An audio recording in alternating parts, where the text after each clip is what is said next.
नमस्कार, बहुत स्वागत है आप सभी का। आप देख रहे हैं हकीकत क्या है। मैं हूं सौरभ शर्मा। नेपाल में एक और तबाही का अंदेशा है।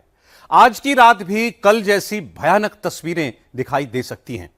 नेपाल की national disaster risk reduction and management authority ने कहा है कि रसूबागढ़ी बॉर्डर से करीब 18 किलोमीटर ऊपर किनारे वाले इलाके में लहेंदे नदी का पानी रुक जाने की वजह से 0.11 किलोमीटर की एक झील बन गई है। 0.11 किलोमीटर मतलब करीब 27 एकड़ की एक झील बन गई है। साधारण भाषा में कहें तो करीब 15 से 16 फुटबॉल मैदान जितनी बड़ी प्राकृतिक झील वहां खड़ी हो चुकी है। और अगर आज रात पानी का प्रेशर बढ़ जाता है, फ्लैश फ्लड आ जाता है, तो कल से भी ज्यादा भयानक तबाही मच सकती है। नेपाल ने इस नई झील की तस्वीरें भी जारी कर दी हैं। तो क्या आज की रात नेपाल के लिए वाकई कयामत की रात है? नेपाल में कल जो फ्लैश फ्लड आया उसकी शुरुआत कहां से हुई थी? फ्लैश फ्लड भूकंप की वजह से आया या ग्लेशियर टूटने की वजह से तबाही मची?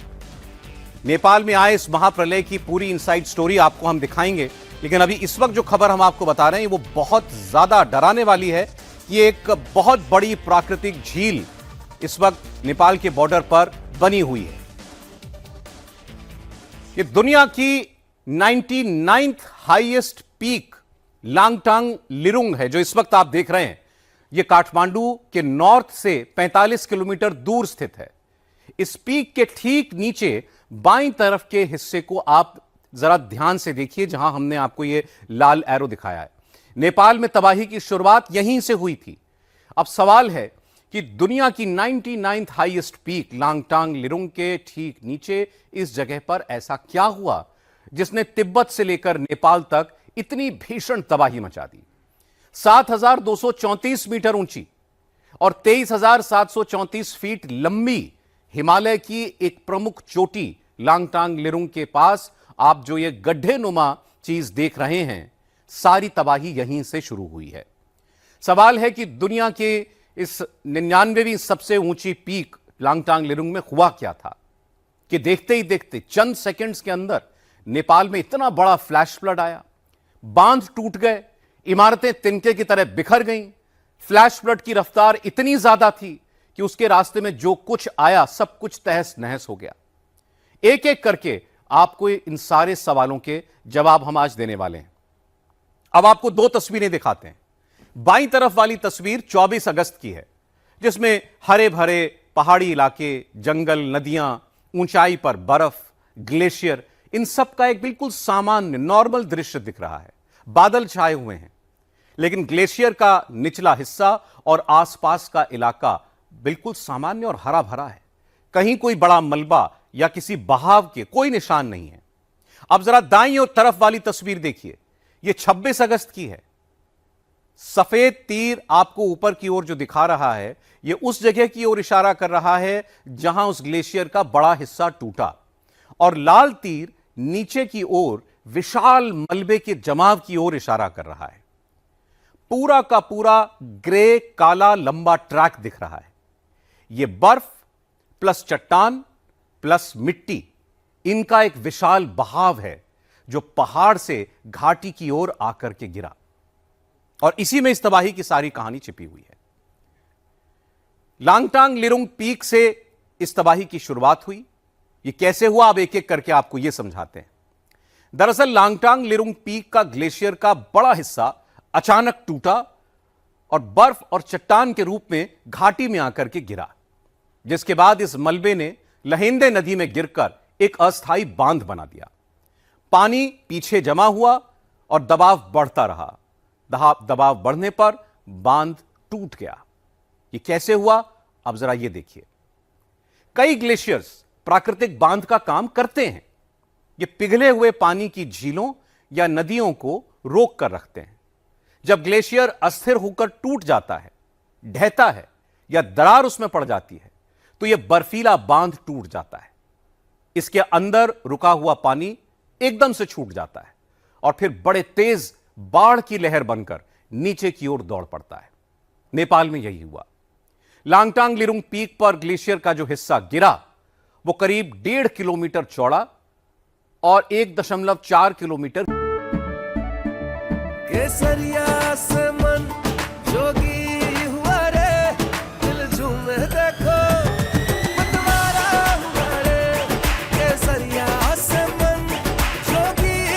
हर पल मनाओ केसरी त्योहार। विमल, बोलो जुबान केसरी। गहरा था। इसकी सिर्फ ऊंचाई की बात करें तो वो बुर्ज खलीफा से लगभग 2 गुनी है, जैसा कि अब आप एक सैटेलाइट इमेज में बड़ा साफ देख पाएंगे। गूगल अर्थ की इमेज में दिखता है कि ग्लेशियर का निचला हिस्सा करीब 5200 मीटर और लगभग 17,000 फीट की ऊंचाई से टूटा था। चोचेन खोला, चोचेन मतलब कुएं का मुख और खोला यानी छोटी नदी का झरना। यह फ्री फॉल इतनी पोटेंशियल एनर्जी पैदा करता है कि 200 किलो टन टीएनटी से ज्यादा, मतलब 10 से 12 हिरोशिमा बम जितना और 5.2 मैग्नीट्यूड के भूकंप जैसा झटका देता है। इतनी तेज टक्कर से बर्फ, पहाड़ और स्नो तुरंत कीचड़ जैसी बन जाती है। दिखने वाली झील की जरूरत नहीं होती, ग्लेशियर के नीचे भी बहुत सारा पानी बहता रहता है, इतना बड़ा कि एक धमाका हो जाता है। पहले ढहने के बाद ज्यादातर पत्थर, बर्फ, स्नो ये कीचड़ बन गए और फिर वो एक भारी ऊर्जा नीचे दौड़ी। सबसे पहले रसूबागढ़ी बॉर्डर क्रॉसिंग पर टकराई। यहां तक ढलान करीब 100 किलोमीटर प्रति किलोमीटर की है, जो बहुत स्टीप है। बॉर्डर क्रॉसिंग बहुत तंग घाटी में बैठी है, उस पर पूरा जोर पड़ा। पहले ढहने की एनर्जी प्लस 20 किलोमीटर घाटी में नीचे आने की एनर्जी। आप इसे यह कह सकते हैं कि उस वक्त यहां पर 30 से 40 हिरोशिमा में जैसे न्यूक्लियर बॉम्ब फटे, उतना फोर्स इसमें रहा होगा, उतनी एनर्जी रही होगी। नेपाल में पूरी दुनिया ने देख लिया कि नेपाल का जो इलाका 25 अगस्त तक हरा भरा खूबसूरत दिख रहा था, वो इलाका अब नक्शे से गायब ही हो गया है। वहां सब कुछ खत्म हो गया है। ये तस्वीर देखिए, आपको अंदाजा लगेगा। अब सवाल है कि क्या समय रहते नेपाल के लोगों को 26 अगस्त की इस विनाश लीला से बचाया जा सकता था? और सबसे बड़ी बात यह है कि क्या ये तबाही रोकी जा सकती थी? क्या नेपाल में आई इस तबाही के लिए चीन जिम्मेदार है? इसे भी कुछ फैक्ट से समझते हैं। फ्लैश फ्लड का पानी सबसे पहले जिस लोकेशन पर आकर टकराया था, वहां चीन बड़े पैमाने पर कंस्ट्रक्शन कर रहा था। नेपाल वाली साइड में हाइड्रो प्रोजेक्ट पर काम चल रहा था। चीन ने ऐसे कई सारे डैम्स तिब्बत में भी बना रखे हैं, जिसकी वजह से फ्लड की स्थिति में पानी के निकलने का रास्ता बहुत संकरा हो चुका था। इसे एक नक्शे से समझिए। एक तरफ तिब्बत है, दूसरी तरफ नेपाल है, बीच में भोटे कोशी नदी बह रही है और चीन यहाँ पर बड़े पैमाने पर कंस्ट्रक्शन का काम कर रहा था, इंफ्रास्ट्रक्चर खड़ा कर रहा था, जिसने सीधे सीधे पानी के बहाव को कम करने का काम किया। चीन की तरफ सुरक्षा दीवारों और बांधों के निर्माण से भोटे कोशी नदी का प्राकृतिक बहाव भी बदल गया, जैसा कि आप इन 2 तस्वीरों में देख सकते हैं। कंस्ट्रक्शन से पहले नदी का बहाव प्राकृतिक था, कंस्ट्रक्शन के बाद बहाव में रुकावट पैदा हुई। पहले जो चैनल चौड़ा हुआ करता था, कंस्ट्रक्शन के बाद वो चैनल सिकुड़ता चला गया। और इसका नतीजा क्या हुआ, ये पूरी दुनिया ने देख लिया।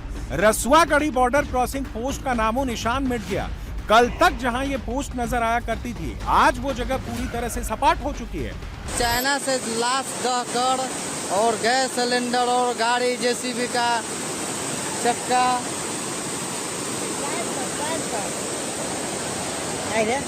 जेसीबी के देखिए चक्का, जेसीबी के चक्का दह गया है। देखिए, आपको जूम करके दिखा रहे हैं।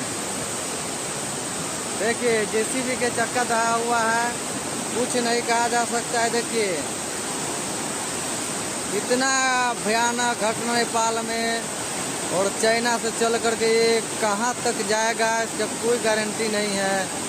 ये घटना कहाँ तक होगा इसका कोई लिमिट नहीं है। इतना लाश पड़ा हुआ है, इधर गाड़ी का चक्का है, कितना घर उलट गया, किसी का घर दह गया। देखिए, देख रहे हैं, यही है 2 नदी का मिलन है। ये चाइना वाला कॉन्टेक्ट नदी है चाइना से, और यही नदी से देखिए मुगलिंग तक इतनी बड़ी हादसा हुआ आ रहा है। रसूआगढ़ी एक्चुअली में चिल्मे और त्रिशूली 3A जैसे वहाँ पर हाइड्रो पावर प्रोजेक्ट जो है वो बंद हो गए, और जिससे लगभग 430 मेगावाट की की जो बिजली आपूर्ति थी वो रुक गई और वो बुनियादी ढांचे को भी बहुत नुकसान हुआ है। खाली ये नेपाल का भी प्रॉब्लम नहीं है, पूरा हिमालय के जितने सारे कंट्रीज है जिसमें से पहाड़ों है, जहाँ पे आइस मास है, सब जगह में फ्लडिंग और ये सब लॉसेस हो रहा है। तो एक ऑफ कोर्स क्लाइमेट चेंज को हम लोग रोक सकते हैं, तो टू सम एक्सटेंट ये बंद होगा, थोड़ा कम होगा शायद फ्रीक्वेंसी, बट सबसे जो इम्पोर्टेंट है कि हम लोग रिवर से थोड़ा जितने दूर सेटलमेंट करें उतना ही अच्छा है, क्योंकि अगर फ्लड हुआ भी तो एटलीस्ट ह्यूमन लॉस का मिनिमल इम्पैक्ट होगा इसमें। लेकिन खतरा अभी भी टला नहीं है। नेपाल पर एक बार फिर से फ्लैश फ्लड का खतरा मंडरा रहा है, क्योंकि अब एक नई झील बन गई है। लहंदे नदी का पानी रसुआगढ़ी बॉर्डर से करीब 18 किलोमीटर ऊपर किनारे वाले इलाके में रुक जाने की वजह से लगभग 0.11 वर्ग किलोमीटर की एक झील बन गई है। यानी करीब 15 से 16 फुटबॉल मैदान जितनी बड़ी प्राकृतिक झील खड़ी हो गई है। नेपाल की NDRRMA ने इस झील की तस्वीरें भी जारी की हैं। इसका सीधा सा मतलब यह है कि नेपाल में अभी भी एक और बड़ी बाढ़ का खतरा बना हुआ है। इस समय लगातार त्रिशूली बाजार में विसिल बजाकर लोगों को पीछे जाने के लिए कहा जा रहा है कि वाटर लेवल फिर से संभवतः इंक्रीज हो सकता है। नेपाल आर्म फोर्सेस के जो जवान हैं उन्होंने ये बात कही है, इसीलिए जो JCB आगे काम कर रही थी वो पीछे की तरफ लेकर आए, साथ में सभी एरियाज को लॉक करते हुए अब ये सभी आगे जा रहे हैं, इस पूरे एरिया को खाली कर रहे हैं कि अगर वाटर लेवल इंक्रीज होता है तो इस पर कोई भी असर ना हो। वहीं दूसरी तरफ जो लोग यहाँ पर आए हुए थे देखने के लिए, वो सब अब यहाँ से वापस जा रहे हैं।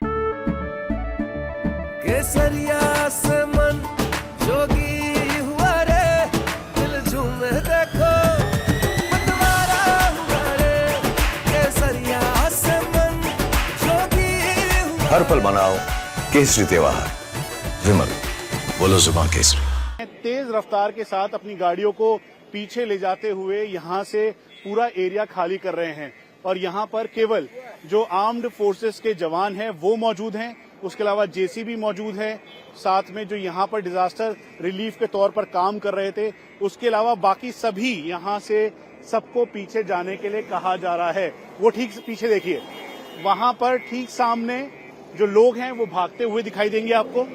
और ये इस समय की सिचुएशन त्रिशूली बाजार की है।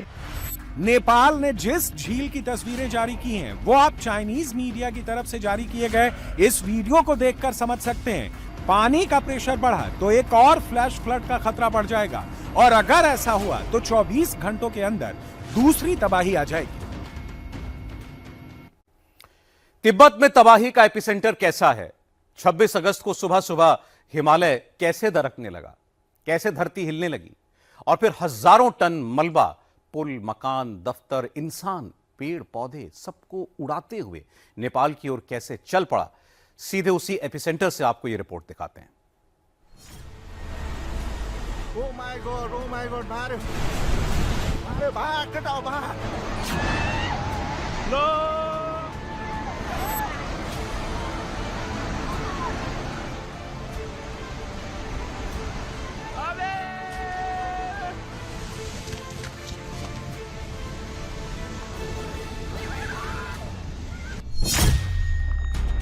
नेपाल में तबाही आने से ठीक पहले क्या हुआ, कहां हुआ, कैसे हुआ, इस पर चौंकाने वाला खुलासा हुआ है।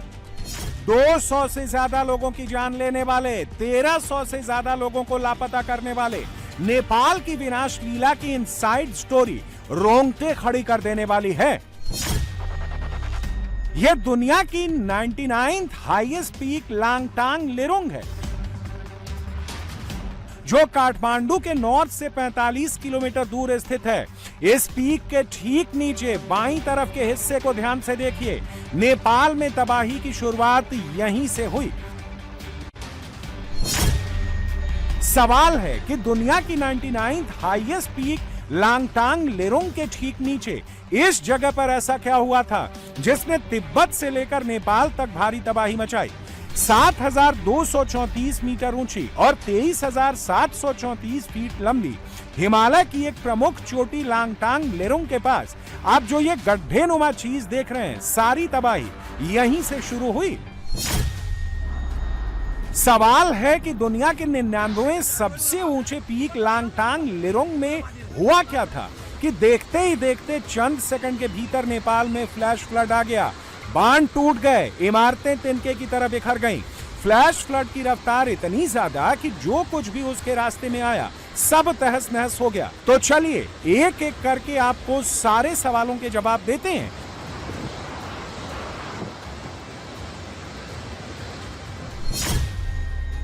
पहले ये दो तस्वीरें देखिए। बाईं तरफ वाली तस्वीर 24 अगस्त की है, जिसमें हरे भरे पहाड़ी इलाके, जंगल, नदियां, ऊंचाई पर बर्फ, ग्लेशियर का सामान्य दृश्य दिख रहा है। बादल छाए हुए हैं, लेकिन ग्लेशियर का निचला हिस्सा और आसपास का इलाका बिल्कुल सामान्य और हरा भरा है। कहीं कोई बड़ा मलबा या बहाव का निशान नहीं है। दाईं तरफ वाली तस्वीर 26 अगस्त की है। सफेद तीर ऊपर की ओर उस जगह की ओर इशारा कर रहा है जहां ग्लेशियर का बड़ा हिस्सा टूटा। लाल तीर नीचे की ओर विशाल मलबे के जमाव की ओर इशारा कर रहा है। पूरा का पूरा ग्रे काला लंबा ट्रैक दिख रहा है। ये बर्फ प्लस चट्टान प्लस मिट्टी का विशाल बहाव है जो पहाड़ से घाटी की ओर गिरा। दरअसल लांगटांग लिरुंग पीक पर ग्लेशियर का बड़ा हिस्सा अचानक टूटकर बर्फ और चट्टान के रूप में घाटी में गिरा, जिसके बाद इस मलबे में लहेंदे नदी में गिरकर अस्थायी बांध बना दिया। पानी पीछे जमा हुआ और दबाव बढ़ने पर बांध टूट गया। ये क्यों हुआ, अब ये समझिए। कई ग्लेशियर प्राकृतिक बांध का काम करते हैं। ये पिघले हुए पानी की झीलों या नदियों को रोक कर रखते हैं। जब ग्लेशियर अस्थायी होकर टूटता है, ढहता है या दरार पड़ती है तो ये बर्फीला बांध टूट जाता है। इसके अंदर रुका हुआ पानी एकदम से छूट जाता है और तेज बाढ़ की लहर बनकर नीचे की ओर दौड़ पड़ता है। लांगटांग लिरुंग पीक पर ग्लेशियर का जो हिस्सा गिरा वो करीब 1.5 किलोमीटर चौड़ा और 1.4 किलोमीटर गहरा था। इसकी सिर्फ ऊंचाई की बात करें तो वो बुर्ज खलीफा से लगभग दोगुनी है। जैसा कि आप इस सैटेलाइट इमेज में साफ साफ देख सकते हैं, गूगल अर्थ इमेज में साफ दिख रहा है कि ग्लेशियर का निचला हिस्सा करीब 5200 मीटर और लगभग 17,000 फीट की ऊंचाई से टूटा। बर्फ और चट्टान का यही बड़ा हिस्सा लगभग 1200 मीटर यानी 3900 फीट नीचे घाटी में गिरा और लहेंदे खोला नाम की नदी, जो भोटे कोशी नदी की सहायक नदी है और तिब्बत से नेपाल में आती है, उससे होते हुए आगे बढ़ा और नेपाल में तबाही मचा गया।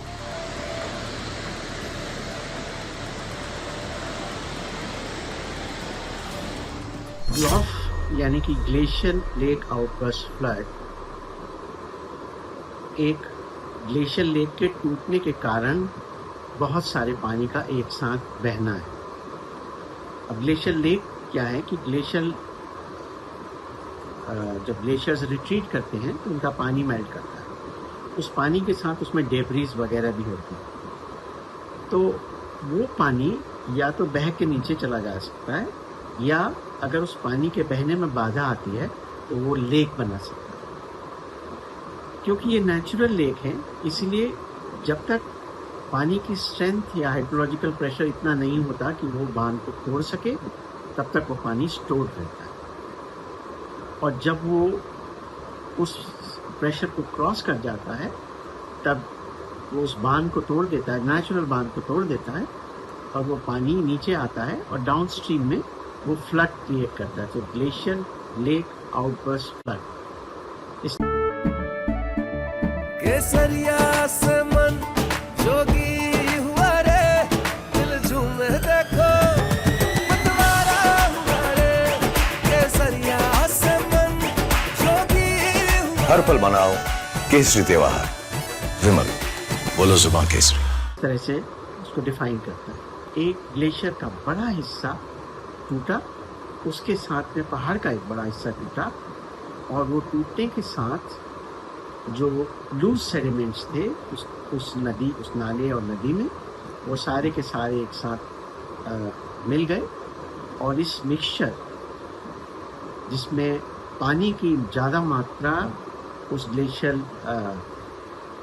के हिस्से में शायद कंट्रीब्यूट की होगी, वो डाउन स्ट्रीम आया और उसने नेपाल में करीब 15-20 किलोमीटर ऊपर नेपाल और चाइना के बॉर्डर से शुरू हुआ और नीचे नेपाल के बॉर्डर में नीचे आकर उसने काफ़ी तबाही मचाई।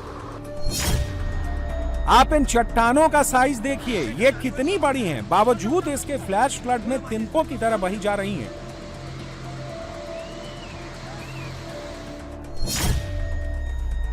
चोचेन खोला, चोचेन यानी कुएं का मुख, और खोला यानी छोटी नदी या झरना में ये फ्री फॉल इतनी पोटेंशियल एनर्जी पैदा करता है कि 200 किलोटन टीएनटी से ज्यादा यानी 10 से 15 हिरोशिमा बम जितना और 5.2 मैग्नीट्यूड का भूकंप जैसा झटका देता है। इतनी तेज टक्कर से बर्फ, पत्थर और स्नो तुरंत कीचड़ जैसा बन जाता है। देखने वाली झील की जरूरत नहीं होती, ग्लेशियर के नीचे भी बहुत सारा पानी बहता रहता है। इतना बड़ा धमाका होता है। पहले ढहने के बाद ज्यादातर बर्फ, पत्थर, स्नो कीचड़ बन गया।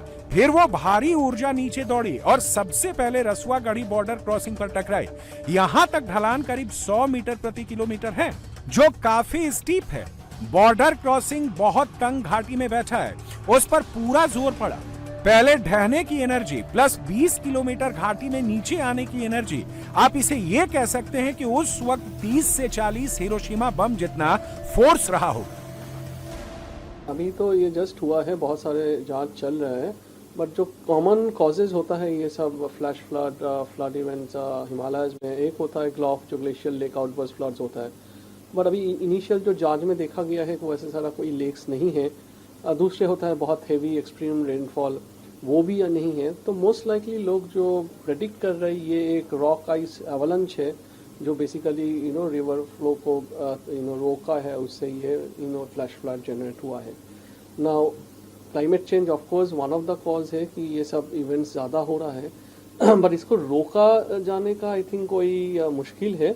ओनली थिंग हम लोग जो कर सकते हैं कि जो रिवर का जो नॉर्मल रिवर बेड है उसमें अगर हम लोग जितना दूरी सेटलमेंट हो कि ये सब फ्लड्स में जितना मिनिमल ह्यूमन लॉस हो, of course hydro power plant इसमें तो लॉस होगा, बट एटलीस्ट ह्यूमन लॉस अगर सेटलमेंट थोड़ी ऊपर एलिवेशन में है तो हम लोग उससे थोड़ा ह्यूमन लाइफ लॉस हो सकता है। बट ये आगे भी हुआ है और मतलब पहले भी हुआ है और आगे भी होता रहेगा। अब सवाल है कि ग्लेशियल झील फटने से बाढ़ या फ्लैश फ्लड के हालात क्यों पैदा होते हैं।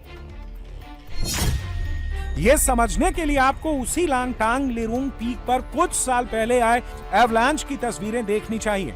ग्लेशियर पीछे हटते समय अपने पीछे मलबे यानी मोरेन के बांध बना देते हैं, जिनमें बड़ी झीलें बन जाती हैं। ग्लेशियर से बड़े बर्फ के टुकड़े टूटकर झील में गिरते हैं, जिससे बड़ी लहर उठती है जो बांध को तोड़ देती है। इस दौरान हजारों घन मीटर प्रति सेकंड पानी बहता है, जो अपने साथ में मिट्टी, पत्थर और बर्फ को भी बहाकर कई किलोमीटर तक तबाही मचाता है। जो नेपाल में कल ये डिजास्टर हुआ है, mainly rock ice avalanche along with debris flow हुआ है। तो ये करीब 17,000 फीट के ऊपर ये शुरू हुआ है।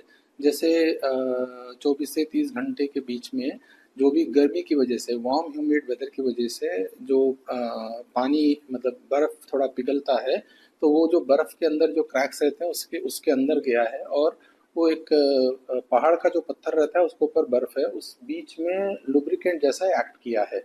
तो वहाँ पे एक जेंटल स्लोप है, एक स्टीप स्लोप है।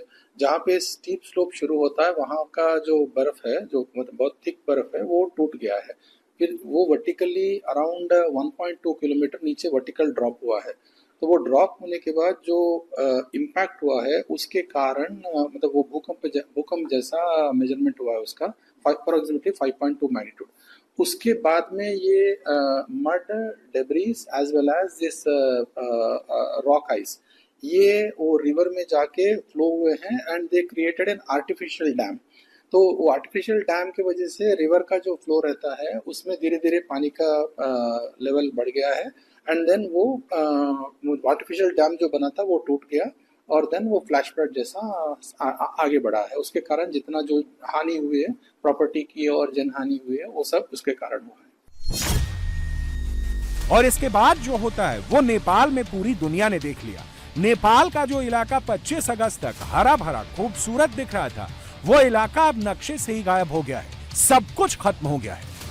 सामने ये वेटनरी हॉस्पिटल है जो कि जिसकी पूरी मंजिल करीबन 2 मंजिल तक मलबा आया, और फिर उसके बाद ये मलबा चारों तरफ से अपने साथ सब कुछ बहा कर ले गया। जो बिल्डिंग का स्ट्रक्चर है वो डैमेज हुआ। यहाँ पे करीबन 10 फीट के लगभग अभी भी मलबा है और इसको निकालने का काम किया जा रहा है। यहाँ पर जो ट्रक था वो जैसे तैसे यहाँ पर गिरा और जो लोग यहाँ पर थे, जिनके घर यहाँ पर थे, उनको मौका नहीं मिला कि वो बाहर निकल सके, जिनकी दुकानें यहाँ पर थी। क्या नाम है आपका? मेरा नाम पप्पू कुमार ठाकुर है। आपकी कहाँ पे शॉप थी और अभी क्या हालत है? जो वहाँ पे जो देख रहे हैं ना आप, हाँ। डूजर है, वहाँ पे भी मेरा दुकान था।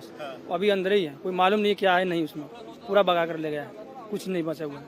कोई पहले से कोई जानकारी थी कि ऐसा? जानकारी नहीं थी पहले से। 5 मिनट पहले खबर आया कि यहाँ पे पानी आने वाला है।